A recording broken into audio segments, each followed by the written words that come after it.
Öyle mi? Ya da dayı. Ay bu nukça iş tutardı. Hey, buraya da günür var. Ne edin mene? Abet mi? Abet. Yo 90 bekle.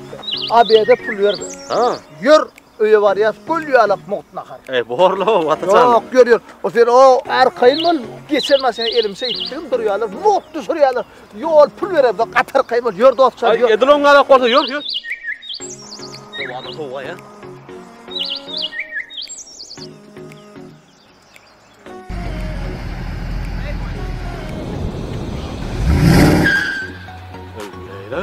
Bular bizim o bağlıdan ne lan? Assalamu alaikum. Wa alaikum assalam. O vaat sen nekdeydi? Bollu neyim hakkın versen daş eder min. Hak. Ava bol min yerde. Bollu bak.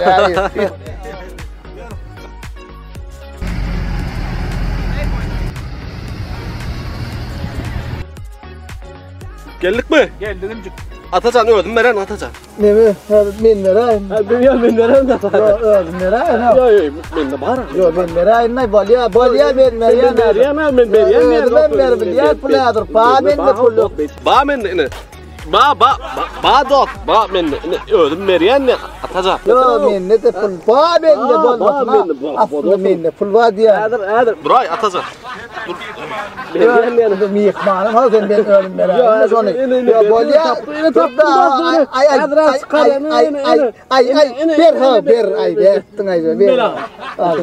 Allah. Ha gaytırından bereyin oğlundu. Gerek.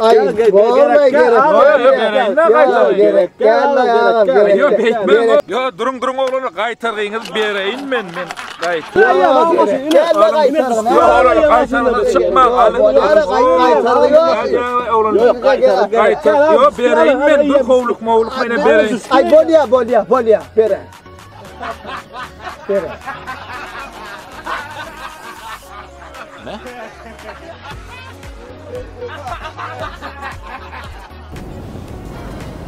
Necif.